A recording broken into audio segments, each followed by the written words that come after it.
Sud Radio, mettez-vous d'accord, 9h-10h, Valérie Expert. Bonjour à toutes et à tous, jeudi 8 juin, nous sommes ensemble pour commenter l'actualité pendant une heure avec Alexandre Malafaille. Bonjour Alexandre. Bonjour Valérie. Président du think tank Sinopia, Geneviève Götzinger, présidente de l'agence Image. Bonjour. Vous êtes conseillère en communication. Rafik Smati, chef d'entreprise et président du mouvement Objectif France. Bonjour. Bonjour Valérie. Et Georges Kuzmanovic, président de République Souveraine. Bonjour à vous également. Bonjour. Réforme des retraites, la fin du match. On va revenir sur la réforme du RSA contre activité. On en a un petit peu parlé hier, mais je pense qu'il faudrait y revenir. Et puis la une du Parisien hier qui a suscité un certain nombre de réactions, dont celle de Mathilde Panot qui accuse le Parisien d'islamophobie. Et puis le fond du problème, ces tenues religieuses à l'école qui sont en augmentation. On en parle avec vous. On commence avec ce qui a retenu votre attention aux uns et aux autres. Coup de cœur pour vous, Rafik Smati, on va commencer avec vous. Oui, je vais prendre un petit peu de distance, vous m'éloigner de nos sujets d'actualité. Je vais parler du sujet OVNI, qui fait aujourd'hui la une du Parisien avec un dossier à l'intérieur. Alors c'est un sujet qui est assez intéressant, mais qui a la particularité d'avoir été préempté par les complotistes, par toutes les théories du complot qui les traitent de manière complètement exubérante. Ce que je vois là dans l'article du Parisien, c'est une vraie manière de faire du journalisme. C'est-à-dire que c'est une façon qui n'est pas dogmatique, qui ne bascule pas dans les théories du complot. Il ne vous parle pas des petits hommes verts. C'est documenté, c'est construit. Un vrai job de journaliste avec le recul qui s'impose.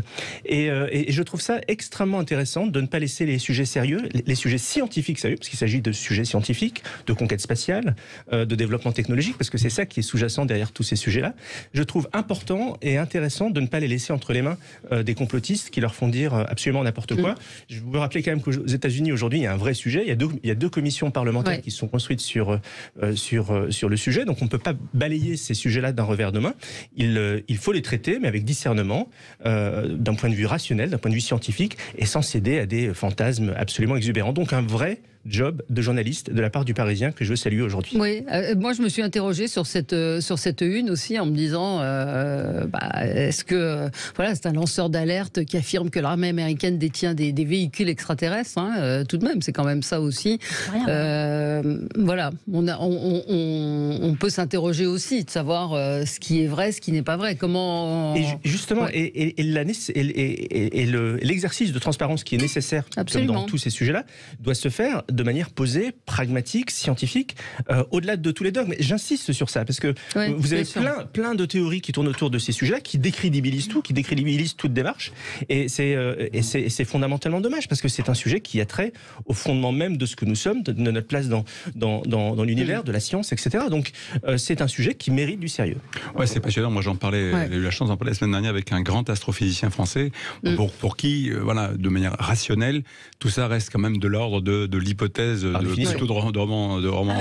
Oui, parce qu'en fait, aujourd'hui, la seule chose qu'on sait à peu près, c'est que pour l'instant, rien ne va plus vite que la vitesse de la lumière. Et potentiellement, rien n'existe de vivant à échelle de plusieurs milliers d'années passées à la vitesse de la lumière. Donc, avant de trouver une civilisation qui aura réussi à envoyer des vaisseaux pour circuler avec des formes vivantes dans l'espace, pour nous rejoindre, constater qu'il y a de la vie chez nous, à condition qu'on nous trouve, repartir chez eux pour dire tiens, il y a un truc, et puis revenir. Enfin, voilà, ça paraît techniquement parlant compliqué, mais après tout, il y a des choses qui nous dépassent sûrement. Oui, parce que il y a des commissions d'enquête. Et c'est pour ça que le nucléaire est également important. C'est également tout à fait sérieux. Ce sont les trous de verre en physique qui existent, qui ont été vérifiés, qui permettent de plier l'espace. On va faire très simple. Mais que vous pouvez élargir et permettre du passage de vaisseaux spatiaux, mais ça demande de grosses centrales nucléaires. À lire et des éléments. On n'a pas encore cette technologie, mais ça va plus l'avoir. Et je précise que moi, je n'ai aucune certitude sur la question, j'ai pas d'avis, j'ai certainement pas envie de faire du prosélytisme, mais je trouve sain de se poser les questions. C'est difficile d'avoir des certitudes sur ce non, mais vous avez parce que le Pentagone, évidemment, dément. Voilà, c'est la question, oui, c'est ça. La question est de savoir est-ce qu'ils ont caché des choses, pourquoi ils les cacheraient. C'est aussi ça, c'est toute la question qui se pose dans le dossier du Parisien. Alexandre, un coup de gueule. Oui, en fait, un coup de gueule sur quelque chose qui vient de se concrétiser entre l'OMS et l'Union européenne. C'est un espèce de partenariat pour la préparation d'un pass sanitaire mondial.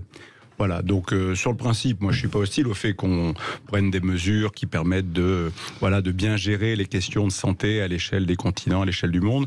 La question c'est qu'est-ce qu'on met derrière un pass sanitaire mondial. On a vu ce qu'avaient représenté les précédentes expériences, notamment pendant le Covid. Ça peut être très bien, mais toutes ces mesures qui petit à petit quand même tissent une espèce de filet de sécurité, si je puis dire, autour de chacun d'entre nous, ça renforce quand même à bas bruit et sans le dire une certaine forme de contrôle social mondial, dont certains pays sont très friands, à commencer par la Chine qui représente juste 20% de l'humanité. Tout ça se passe à bas bruit, sans véritable débat démocratique, parce que là c'est la Commission européenne sans contrôle démocratique, qui passe avec l'OMS, qui va expérimenter, ils vont développer ça gentiment. Voilà, à la fin on aboutit à quoi ? On aboutit sans doute à un document qui sera peut-être numérisé, qui deviendra une espèce de passeport parallèle qu'il faudra présenter. Alors évidemment aujourd'hui quand on va dans des pays... En quoi c'est un contrôle social ? Je ne comprends pas ce que ça veut dire ce mot de contrôle social. Si, ça veut dire que vous aurez en plus de votre passeport et d'identité normale, qui est votre titre de voyage, vous aurez besoin de présenter un document qui attestera que vous êtes comme ci, comme ça, etc. Alors c'est le début. Comme ça, qui dit que vous n'êtes pas porteur de... Non, mais justement, attendez, ça ouvre la porte à plein de choses, parce qu'il y a à un moment donné peut-être des discriminations qui viendront liées à ça, avec des gens qui ne pourront plus voyager s'ils n'ont pas, ou alors on parle d'un schéma vaccinal complet, mais dans certains cas ça pourra poser des problèmes. On l'a vu quand même, quelles que soient les réalités contestées par la question sanitaire du Covid. Et puis après, vous avez des pays qui feront peut-être des choix, qui imposeront des choses. On peut rentrer dans un système qui pose plein de problèmes éthiques. Après, il y a le contrôle des données qui seront associées à ça. Tout ça est le début de... Et on voit bien, quand on voit aujourd'hui ce qui se passe dans des pays comme la Chine... Mais on n'est pas en Chine. On n'est pas en Chine, vous êtes dans le complotisme total. Je ne suis pas dans le complotisme, parce que je sais aussi, vous pouvez vérifier sur Internet qu'effectivement l'Union européenne regarde de très près ce que fait la Chine en matière de contrôle social, et que sur un certain nombre de sujets, en particulier avec la sécurité, il y a des sources d'inspiration. Voilà, il faut juste qu'on fasse attention au monde que l'on veut bâtir. Il y a quelques années, on vous avait dit c'est impossible d'imaginer ce qui se serait passé avec la crise sanitaire. Bon, on a vu ce qui s'est passé avec la crise sanitaire. Voilà, moi je dis attention au monde que l'on veut bâtir, et si on lance pas non pas des complots, mais des alertes en disant gardons le contrôle démocratique de nos vies et de ce qu'on veut faire et de comment on veut faire et de comment on veut vivre et se déplacer. En quoi un pass sanitaire est un contrôle vous verrez l'application. Vous verrez l'application. Je dis simplement qu'il faut y veiller, c'est tout. Certificat européen, dit Thierry Breton, non seulement est un outil important, etc. Et l'OMS n'aura pas accès aux données personnelles. Seules les autorités y auront accès à la protection de la vie privée. Moi, je suis assez d'accord avec l'interrogation de Valérie, parce que moi, j'ai travaillé dans l'humanitaire depuis que j'ai 21 ans, et ce pass, je l'ai depuis 30 ans. C'est le carnet de vaccination. Il y a des pays où on ne peut pas voyager si on n'est pas vacciné contre la fièvre typhoïde, si on n'est pas vacciné contre la fièvre jaune, si on n'est pas vacciné contre l'hépatite ceci ou cela. Demain, s'il y a Ebola se mixe avec un virus et qu'il risque de tenir plus longtemps qu'il ne le fait en tuant très rapidement, ça serait tout à fait sensé que de dire peut-être que les gens qui ne sont pas vaccinés contre ce truc-là ne voyagent pas, pourront pas propager une maladie grave sur toute la planète. Il y a des pays qui judicieusement interdisent aux gens de venir s'ils ne sont pas vaccinés. Je suis absolument d'accord. Et donc, je dis simplement attention, gardons un peu de contrôle démocratique. Oui, mais c'est ça. Mais ce qui importe, c'est de savoir qu'est-ce qui est dans un carnet de vaccination, en fait. Et comment c'est fait. Mais en quoi un carnet de vaccination, c'est ça que j'arrive pas, alors peut-être à fixer, en quoi est-ce qu'un carnet de vaccination menace la sécurité, votre intégrité? Vous pouvez avoir différents types de problématiques qui seront posées, par exemple entre les pays riches et les pays pauvres, l'accès à certains types de vaccination, par exemple pour un certain nombre de populations. Vous aurez effectivement peut-être des exclusions, parce qu'il y a des gens qui ne pourront pas supporter certains types de vaccination, et on l'a vu pendant la crise sanitaire, vous aviez des pays, si votre schéma vaccinal n'était pas complet au sens j'ai 3 doses, vous ne pouviez plus, alors que vous aviez dans votre propre pays une reconnaissance du fait que vous ne pouviez pas avoir les 3 doses qui allaient bien. Dans certains pays, sans les 3 doses, vous ne pouviez plus y aller. Voilà, donc je suis d'accord, Geneviève. Mais je suis d'accord. Mais oui, dans ces cas-là, si on veut que ce soit équitable, il faut que les règles de ce pass sanitaire mondial soient les mêmes partout. Parce que sinon, à un moment donné, je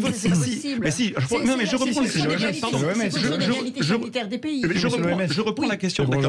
Je reprends la question du pass sanitaire Covid. Quand vous aviez, par exemple, pas 3 doses, vous ne pouviez pas aller aux États-Unis. Voilà.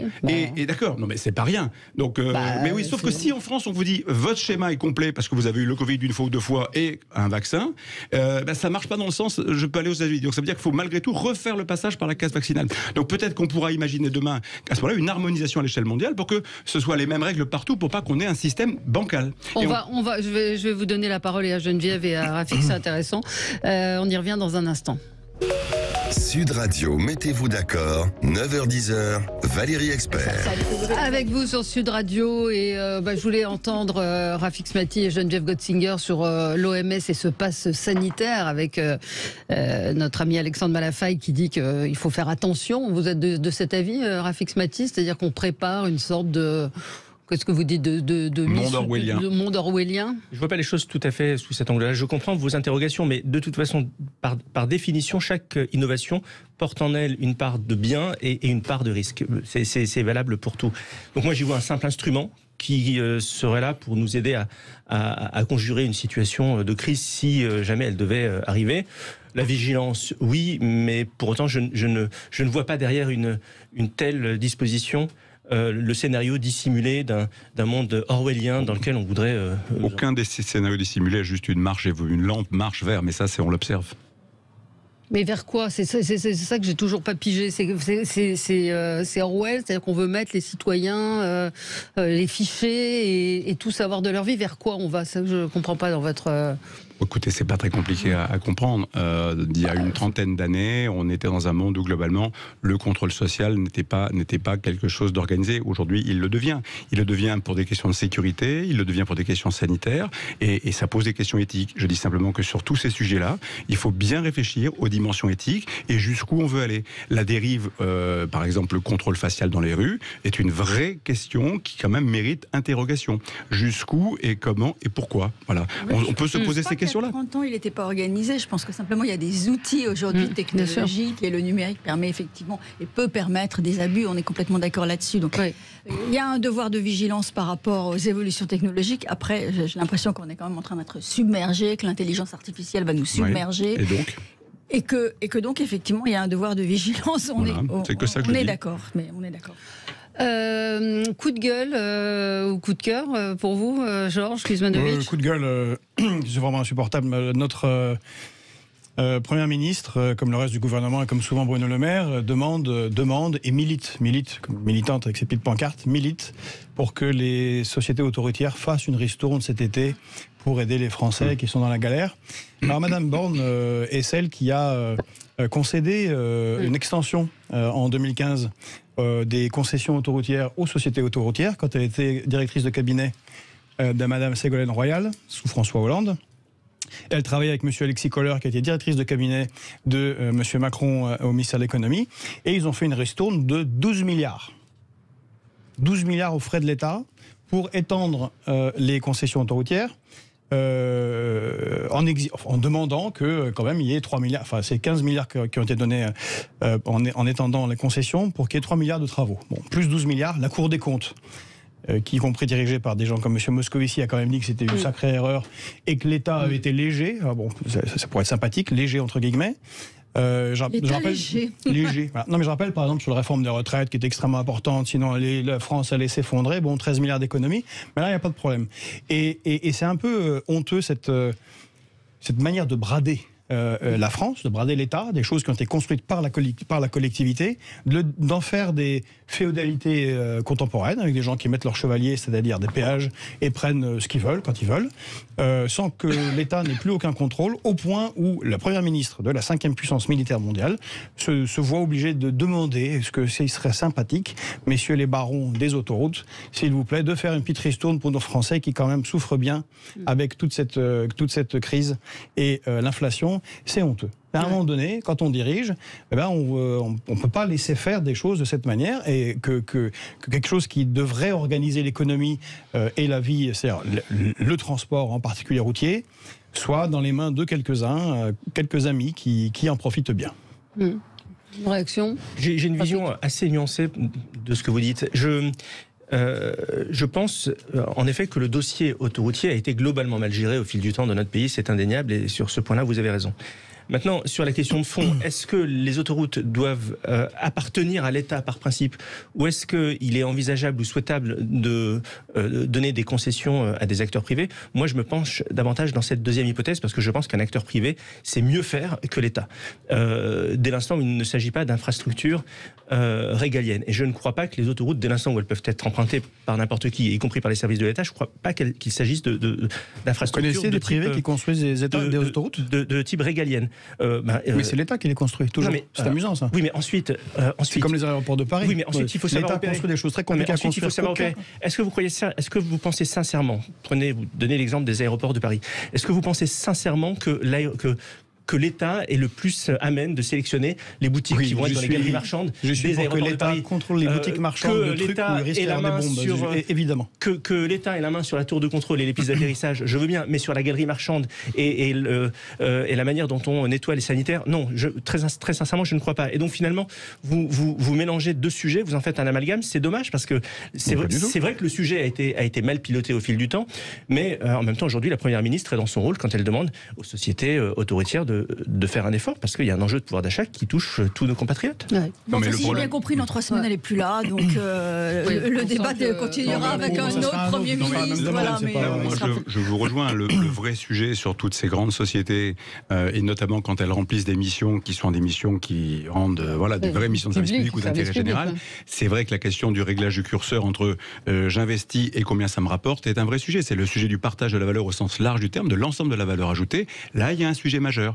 Et il y a un sujet majeur sur le capitalisme aujourd'hui dans le monde, qu'il faudra un jour essayer de traiter. C'est très compliqué, mais c'est vrai que quand vous avez des entreprises qui ont des obligations de retour sur investissement, parce qu'il y a des fonds d'investissement, etc., et qu'on vous demande 15 points par an de rentabilité, c'est sûr que ça se sent forcément sur la qualité opérationnelle. Enfin, forcément, vous tirez quelque part. Ou vous vendez trop cher, ou vous tirez très fort sur un certain nombre de sujets. Il n'y a pas de 50 000 solutions pour arriver à ce type de performance et de rendement. C'est un vrai sujet. Et qu'effectivement, le dossier des autoroutes a été mal géré, c'est sûr. Donc après, il faudra trouver une solution. Par contre, l'État n'est pas en mesure de construire. C'est pas lui qui construit, c'est les entreprises privées qui construisent, alors qu'après, ils fassent les schémas directeurs, qu'après, ils contrôlent. Voilà, maintenant, la régulation du capitalisme et de l'hyper-rentabilité de certains types d'entrprises, oui, pour l'instant, c'est pas un sujet sur la table. Si je peux me permettre philosophiquement,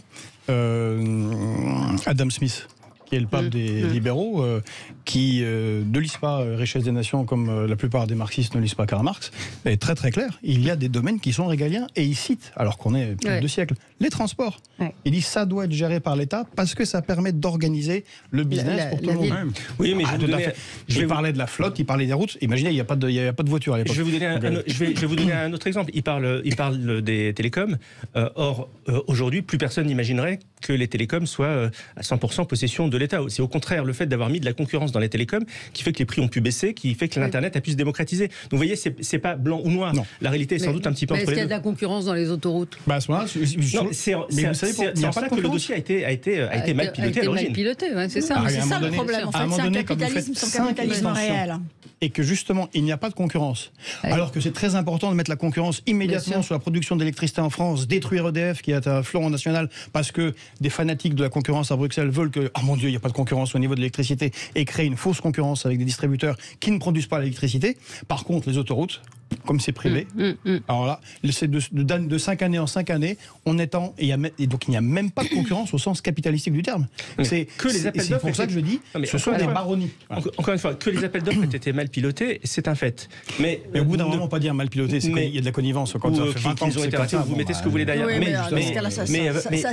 Mais partir de ça pour démonter le modèle de la liberté entrepreneuriale et économique et d'une façon de bien délivrer un business sur l'autoroute, c'est deux choses différentes. Allez, petite pause sur Sud Radio et on se retrouve dans un instant. On va revenir sur la question des vêtements religieux, des abayas en particulier à l'école, et du tweet de Mathilde Panot et d'autres députés France Insoumise qui mettent littéralement une cible sur le dos des journalistes du Parisien suite à cette une. À tout de suite.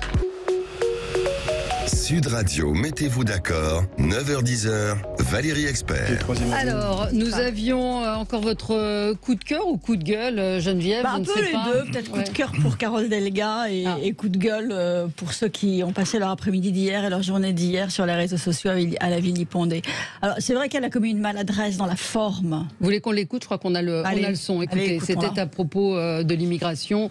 Écoutez. Qui c'est qui a fait fonctionner les hôpitaux, les maisons de retraite pendant la crise de Covid? Il y avait beaucoup d'immigrés. C'est qui les personnalités préférées des Français? C'est Kylian Mbappé, c'est Yannick Noah. Ce sont des Français. Ce sont des Français. Attention, il y a une différence. Pardon? Ce sont des Français. Oui, non, mais tout à fait, mais ils sont vraiment originaires d'autres pays. Ce sont les fruits de l'immigration. Mbappé, il est né en France. Non, mais c'est leurs parents, ces personnes que je vous cite, ne sont pas. La mère de Kylian Mbappé est née en France. Non, mais si vous, mais à ce moment-là, je ne pense pas. Alors, une grosse maladresse, on est d'accord. C'est de la bêtise, enfin, pardon de dire ça et d'être un peu brutal, mais dans ce cas-là, pourquoi ne pas citer les troupes, enfin, une bonne partie des Français? Ah ben absolument. Non mais c'est stupide de dire ça. À commencer par moi. Bah oui, mais j'arrive pas à comprendre que vous puissiez la défendre. Alors je la défends par rapport à l'espèce de bronca folle qui s'est abattue sur elle hier. Ça c'est les médias. C'est les réseaux sociaux. Oui. C'est les réseaux sociaux. C'est une manière de concevoir la politique aujourd'hui qui est totalement sans nuance, qui est d'une méchanceté inouïe, parce qu'elle n'a absolument pas voulu dire ce qu'on lui prête. Enfin, on lui a prêté une accusation de racisme. Personne ne peut penser sérieusement que Carole Delga soit raciste. Donc il y a une maladresse, effectivement, mais d'une personne qui était en train de défendre l'apport de l'immigration dans la construction de la nation française. Donc elle disait exactement l'inverse de ce qui a... oui, mais c'était pas des bons exemples. Enfin, je sais pas, je vais vous laisser réagir. C'était pas des bons exemples. Ce sont deux personnalités, effectivement les plus aimées des Français, dont le père, à chaque fois, n'est pas français. Donc, qui ont une origine, par leur père, étrangère. Donc, c'est une réalité. Dire ça, ce n'est pas raciste. En soi. Donc c'est prendre deux personnes de couleur plutôt que de prendre des gens, je sais pas, Georges par exemple. Il n'est pas personnalité préférée des Français. Yves Montand. Oui. Il n'est pas personnalité préférée des Français. C'est Kylian Mbappé est la personnalité préférée des Français aujourd'hui. Yannick Noah l'a été pendant très longtemps. Donc je pense pas qu'on puisse lui prêter ce type non, voilà.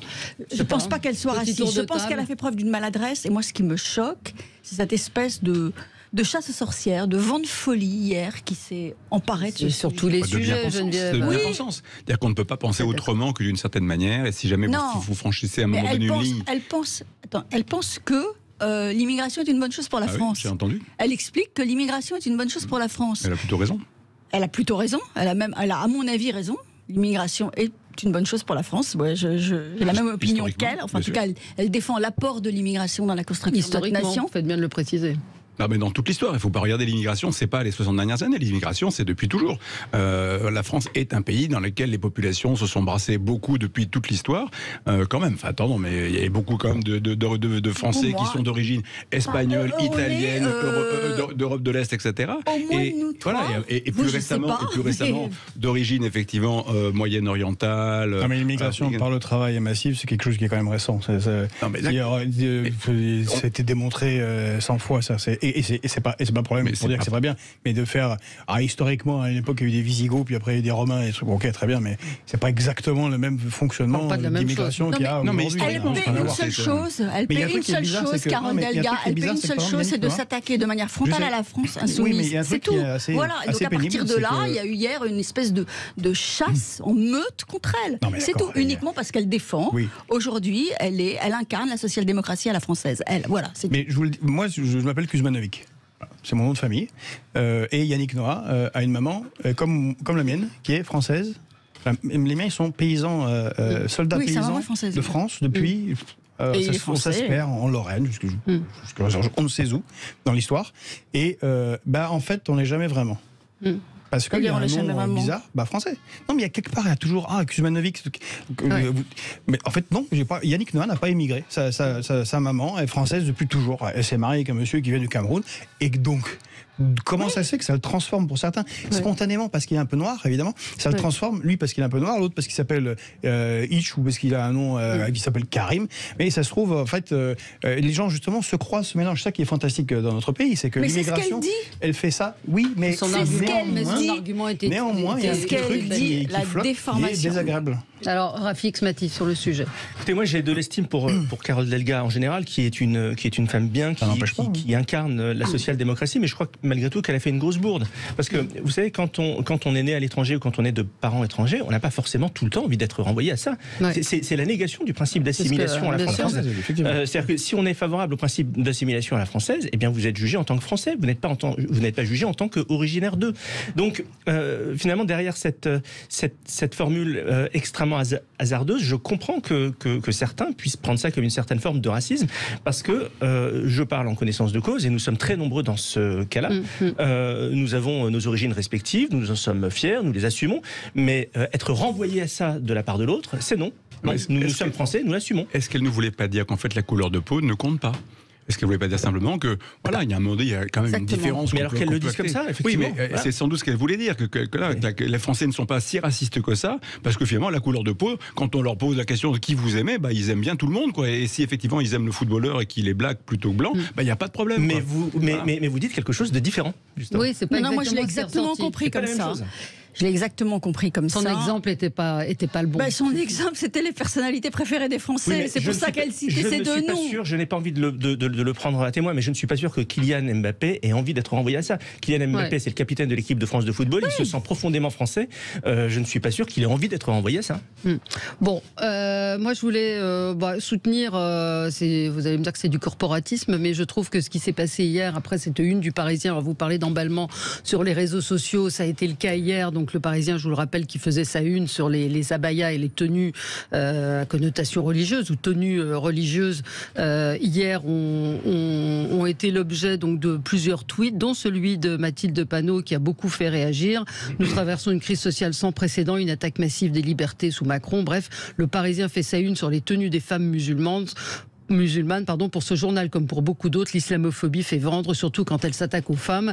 Et il y a également Thomas Porte, député insoumis, l'islamophobie fait vendre, derrière elle tue aussi à vomir. Et ce matin, Marie Cabrette, qui travaillait à Charlie Hebdo, nous dit Sharp, Cabu, Wolinski, Tinius, Honoré, Bernard Maris, elle cite tous ceux qui ont été tués lors des attentats de Charlie Hebdo, ainsi que Samuel Paty, l'accusation en islamophobie tue. Et c'est vrai que Raphaël Enthoven également a souligné qu'on mettait une cible dans le dos de ces journalistes pour avoir osé évoquer la problématique des tenues religieuses et accusées d'islamophobie quand on évoque cette question. Ça veut dire qu'en France, on ne peut plus parler de ça et que ce qu'ils font est assez dangereux. Je sais pas ce que... Ce sont les mêmes que ceux qui se sont attaqués à Carole Delga. Non, ce ne sont pas les mêmes. C'est Mathilde Panot, c'est la France Insoumise. C'est exactement les mêmes. C'est exactement les mêmes. Pas tout à fait les mêmes. Surtout en 2015, il faut le rappeler quand même, surtout Mathilde Panot.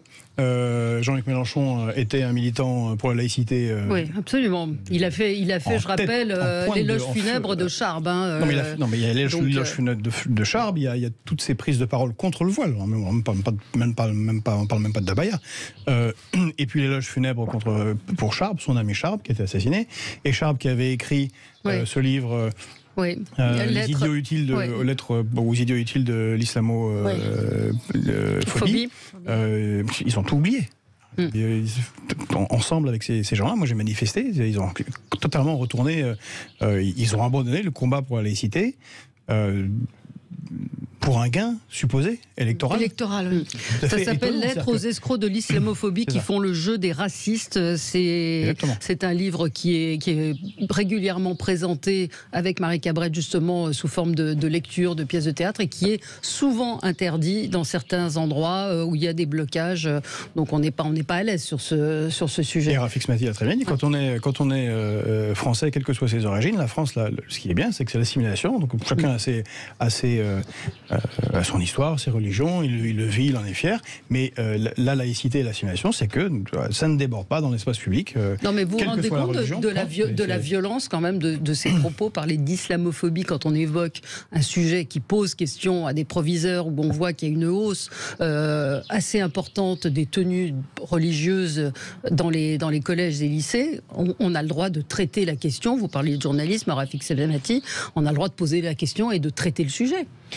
La réalité dans cette histoire, c'est que la vraie islamophobie, c'est celle de la France Insoumise et de Mathilde Panot. Parce que quand on assigne les femmes musulmanes à résidence, c'est-à-dire que lorsque l'on considère par défaut que être femme musulmane, c'est porter l'abaya, alors que l'essentiel des femmes musulmanes qui vivent dans notre pays vivent parfaitement libres et elles font ce qu'elles veulent de leur manière de s'habiller, mais elles ne portent pas l'abaya, c'est une assignation à résidence. Et finalement, le propre de cette gauche-là, de cette gauche radicale que nous avons dans notre pays, c'est de vouloir assigner les uns et les autres à résidence. Ils cherchent tout sauf l'émancipation.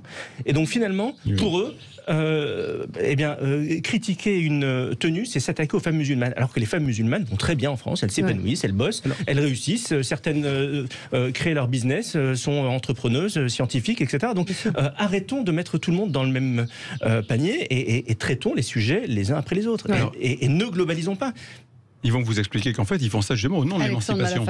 Parce que justement, c'est une forme de liberté, laissez-les s'habiller comme elles veulent, et puis tout va bien, et tout ira bien dans le meilleur des mondes. Sauf que c'est un raisonnement qui est ou idiot ou terrifiant, parce qu'en fait, si c'était simplement ça, à la limite, pas de problème. Mais c'est pas simplement ça. C'est que malheureusement, derrière cette revendication du port d'un vêtement particulier, il y a quand même une mouvance religieuse qui, elle, effectivement, aujourd'hui est très content qu'on encourage la liberté de s'habiller comme on veut, pour demain en faire une obligation.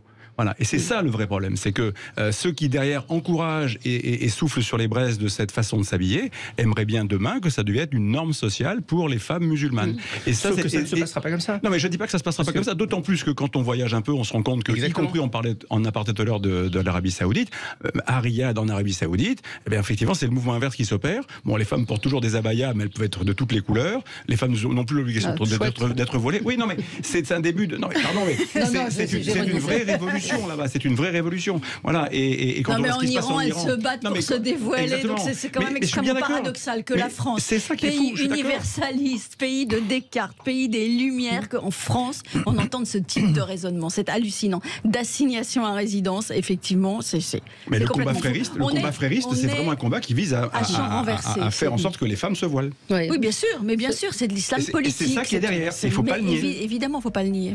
Sonia Mabrouk, hier, qui réagissait, disait la femme des tenues musulmane, elle s'interrogeait, donc elle répondait au tweet de Mathilde Panot, puisqu'elle met toutes les femmes musulmanes dans le même sac, et elle dit en quoi ce symbole communautaire serait le vêtement des femmes. Ce que vous disiez, Rafik Smati, musulmane, alors que c'est le fruit du wahhabisme, et on sait à quoi conduit l'accusation d'islamophobie. Je trouve que c'est tout à fait... La question, c'est de savoir comment nos confrères du Parisien vont être aujourd'hui protégés, parce que... on verra, mais je trouve qu'il faut les soutenir. Ça permet de rappeler qu'un certain imam Al-Tayeb disait il n'y a pas très longtemps, qui a rappelé aux autorités françaises et occidentales que le port du voile islamique n'est ni obligatoire ni important. Il invitait les musulmans occidentaux à se conformer aux lois et aux coutumes au pays où ils vivent. Donc Al-Tayeb, c'est le patron de la grande université islamique au monde, Al-Azhar. D'Égypte, et qui combattent les frères musulmans. Donc ces gens qui instrumentalisent cela en rappelant que ils ont du boulot. Non mais c'est intéressant. Non mais les combattent aussi en Égypte. Donc c'est incroyable que d'un mouvement politique qui défendait la laïcité de la République se conforme au prédicat d'un sous-groupe politique de l'islam et instrumentalise l'ensemble essentialise l'ensemble des musulmans, les met dans une boîte. Je vous conseille le livre de Florence Bergeau-Blackler qui est paru chez Odile Jacob et qui décrypte très bien les réseaux fréristes justement. Mais je rappelle que la une du Parisien, je la regarde là, c'est l'école face au défi de la baya. C'est un titre journalistique, c'est un titre de journaliste, c'est pas haro contre le voile, c'est une question, c'est un dossier qui reprend des chiffres et des remontées. C'est absolument aberrant. On se retrouve dans un instant avec vous sur Sud Radio. Sud Radio, mettez-vous d'accord, 9h-10h, Valérie Expert. Avec vous sur Sud Radio, parlons de la réforme des retraites. Aujourd'hui, vous le savez que le groupe Lyot va proposer, va faire sa proposition de loi sans l'article principal. Est-ce qu'on tourne aujourd'hui la page de la réforme des retraites? Peut-être un commentaire, je ne sais pas qui veut, Geneviève, commencer. Oui. On va tourner, vous dites que c'est... on va passer à autre chose. Il est peut-être temps de passer à autre chose. Après, ça restera comme un immense ratage. Quelque chose de terrible dans notre vie démocratique. Alors bon, cette réforme, elle entre en vigueur. Je pense qu'il faut tourner la page de toute façon. Très franchement, là, on va pas se traîner ça encore pendant des mois. De toute façon, les décrets d'application sont pris. La réforme entre en septembre en vigueur. Bon, voilà. Après, elle aura jamais été votée. C'est vrai qu'elle aura un problème de légitimité démocratique.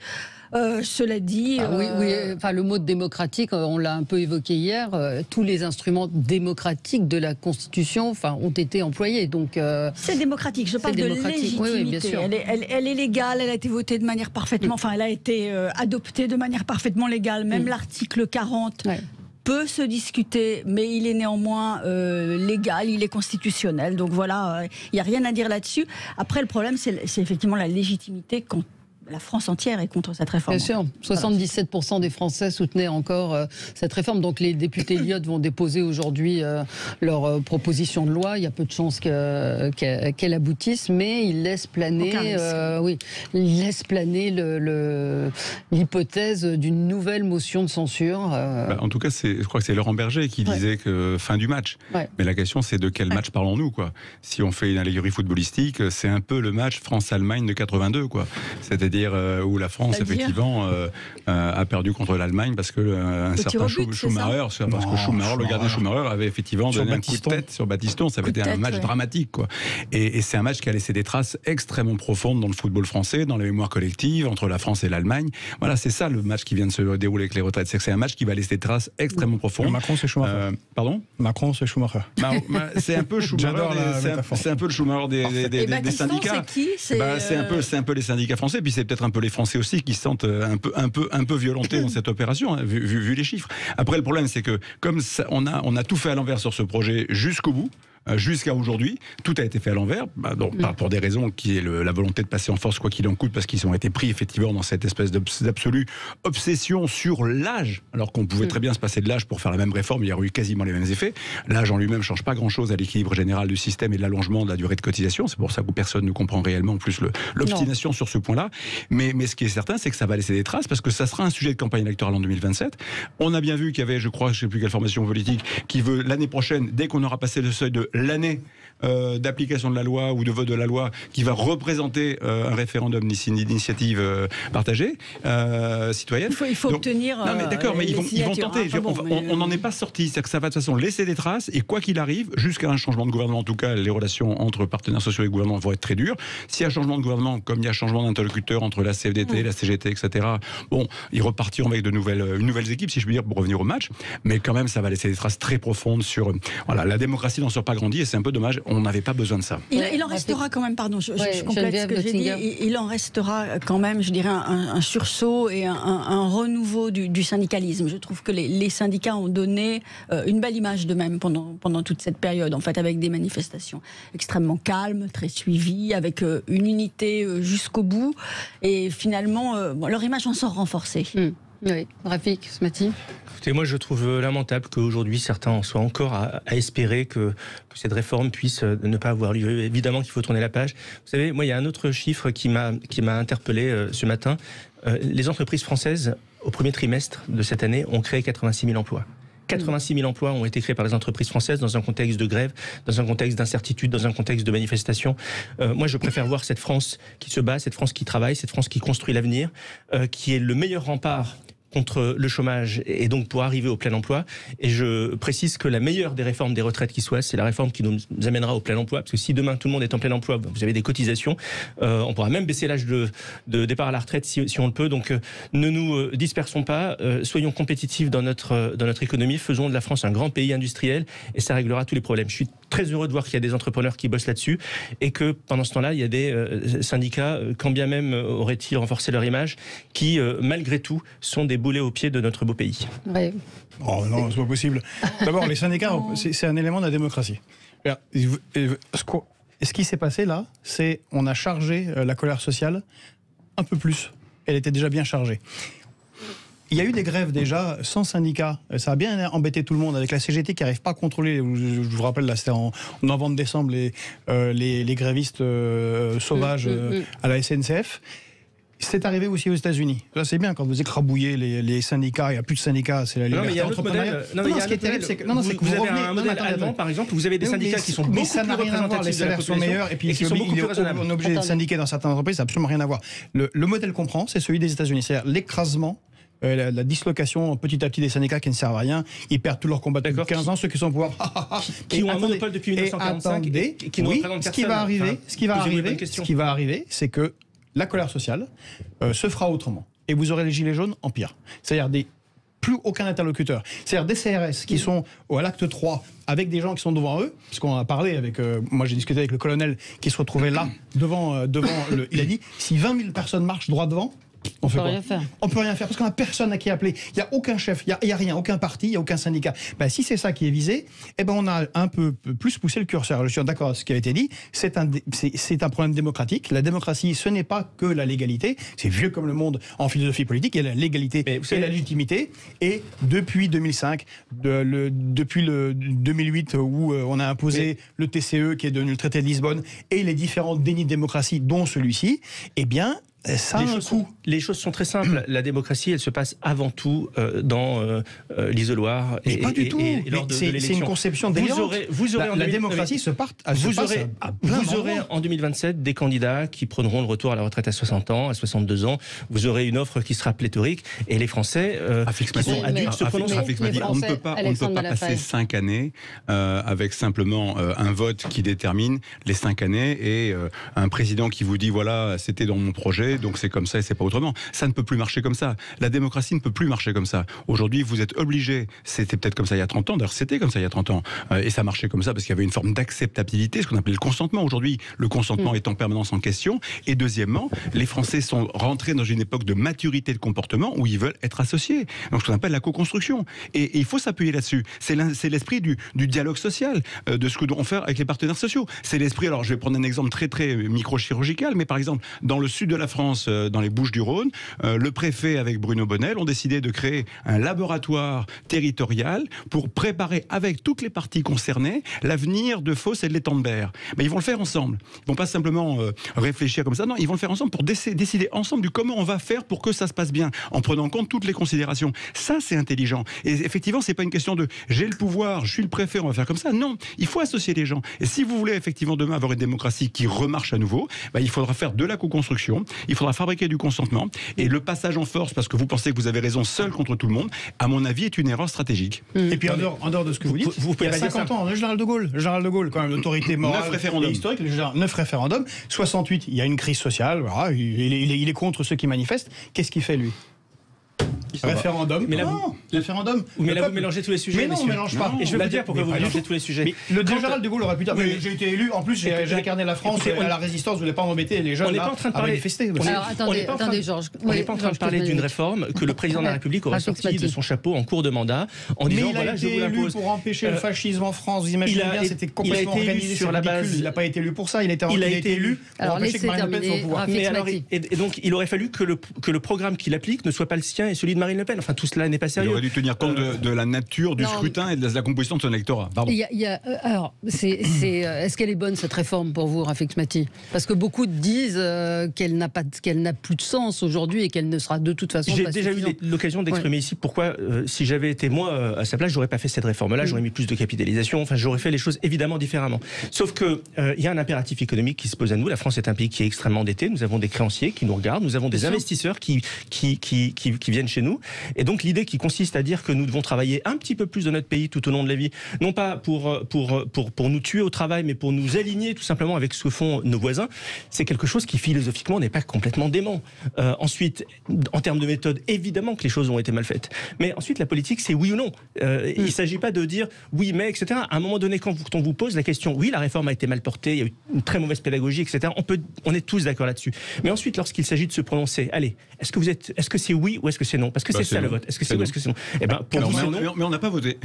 On n'a pas voté. Pour vous, c'est non. Et pour moi, c'est oui. Personne n'a voté. 90% des actifs, c'est non. Vous imaginez 90%. Oui, mais c'est normal. Est-ce que vous avez déjà vu en France une réforme des retraites avec lesquelles les citoyens non, mais si je vous pose la question, est-ce que vous voulez travailler plus longtemps ? Jamais. Et si vous me posez la question, à moi compris, est-ce que tu préfères travailler 2 ans de plus ou est-ce que tu préfères partir à la retraite 2 ans plus tôt ? Évidemment que si vous posez la question sous cet angle-là, mais celui qui est égoutier, non. Non, mais évidemment, conduit des trucs si vous posez la question sous forme de sondage neutre, sans contexte, sous cette forme-là, évidemment que la réponse sera celle-ci.